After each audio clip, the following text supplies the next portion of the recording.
এমনই এক সুন্দর দিনে তোমাকে ঘরের বউ করে নিয়ে এসেছিলাম লায়লা।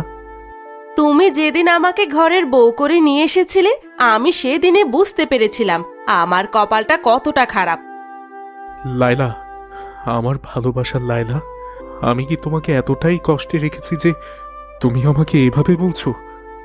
যদি সুখে রাখতেই তাহলে প্রতি মাসে একটা করে শাড়ি কিনে দিতে, আমার সাজুগুজু করার জিনিসগুলো কিনে দিতে। আমার মাথার তেল শেষ হয়ে গেছে সেই কবে, তোমার কিনে দেওয়ার তো কোনো নাম গন্ধই নেই। যদি ধনী কাউকে বিয়ে করতাম তাহলে হয়তো আরো সুখে থাকতাম। আমার আদরের বউ, আমাকে এভাবে বলো না। আমার হোটেলের ব্যবসাটা আর একটু ভালো হলেই তোমার যা যা পছন্দ সকল কিছু আমি তোমাকে কিনে দেব। আর কয়েকটা দিন একটু ধৈর্য ধরো প্রিয়। হ্যাঁ, ধৈর্য তো ধরেছি সেই কবে থেকে।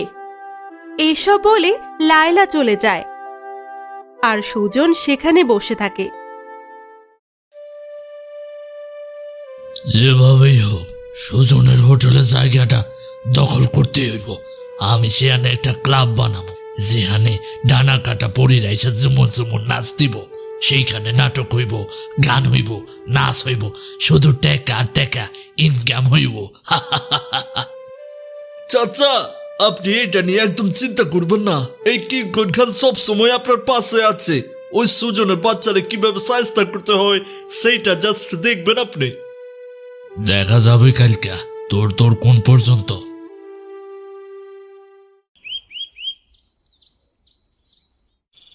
সুজন মন খারাপ করে বসে আছে, এমন সময় সেখানে তার বউ আসে।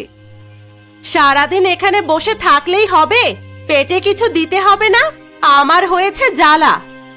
আমার খিদে নেই, তুমি খাও কি? ভাতের সাথে রাগ করে লাভ কি? রাগ করে না খেলে শরীর খারাপ করবে। তোমার জন্য আজকে নতুন একটা রেসিপি বানিয়েছি। লায়লা সুজনের হাত ধরে সুজনকে খেতে নিয়ে যায়। সুজন খেতে বসে।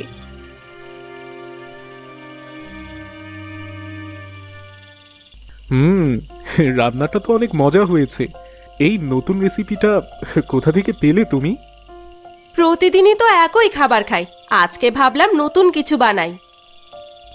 লায়লা, তোমার হাতে জাদু আছে। আমার হোটেলের ব্যবসাটা আর একটু ভালো হলেই আমি তোমার সব চাহিদা পূর্ণ করব। তোমার শাড়ি, গহনা সব কিনে দেব।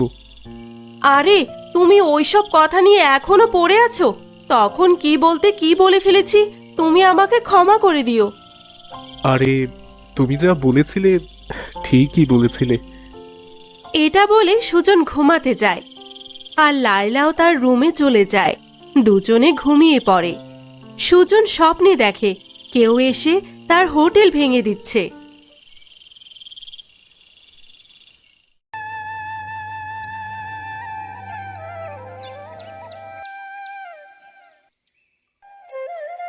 সুজন ঘুম থেকে উঠে সোজা বাজারে চলে যায়।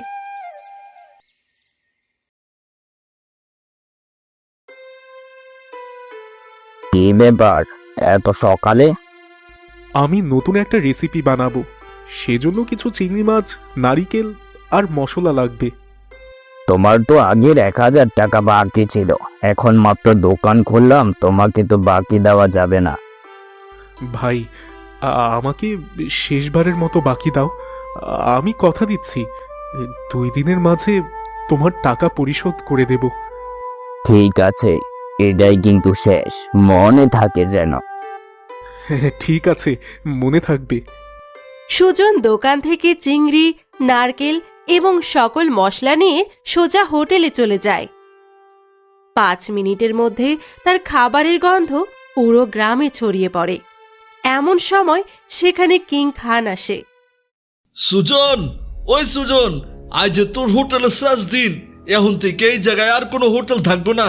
এইখানে বড় একটা ক্লাব হইব, নাটক হইব, গান হইব, নাচ হইব। ভাই, বলছিলাম যে এই হোটেলটা আমার বাবার, তার রেখে যাওয়া শেষ স্মৃতি। বাবা মারা যাওয়ার আগে আমাকে বলে গিয়েছিল, যাই হোক না কেন হোটেলের ব্যবসাটা বাদ দিবি না। এই হোটেলের সাথে আমার বাবার স্মৃতি জড়িয়ে আছে ভাই। ওই বেটা, আমার একদম ইমোশনাল করবি না, একদম না। তোর এই জায়গা ছাড়তেই হইব, এইটাই ফাইনাল। কথাটা মনে রাখিস। আমার একটা আবদার ছিল। ওই বেটা, তোর আবার কিসের আবদার রে? আরে বেচারা এমনি কষ্টে আছে, ওর শেষ আবদারটা শোনা দরকার। বল বল। আজকে আমি নতুন একটা রেসিপি বানিয়েছি। আমি আপনাকে অনুরোধ করব, শেষবারের মতো আমার রেসিপিটা একটু খেয়ে দেখুন না। এইটা কোনো আবদার হইল? খাবো না মানে? অবশ্যই খাবো, দে দেখি কি রান্না করছস। সুজন তখন মতলবকে তার নিজের হাতে বানানো নারকেল দিয়ে চিংড়ি ভুনা দেয়। এটা তুই কি বানাইছস রে? আমি তো জীবনে এত সুন্দর তরকারি, এত মজার তরকারি খাই নাই। আমাকে আরো দে। আমারও দে, আমারও দে। সুজন, তোর হাতে জাদু আছে রে। আমার খেলা অন্য জায়গায় করবো, তুই হোটেল চালাইয়া যা। আর হ্যাঁ, একটা শর্ত আছে, আমারে তোর হাতের বানানো নতুন নতুন রেসিপি প্রতিদিন খাওয়াই তুইব। আমি রাজি চাচা, আমি রাজি।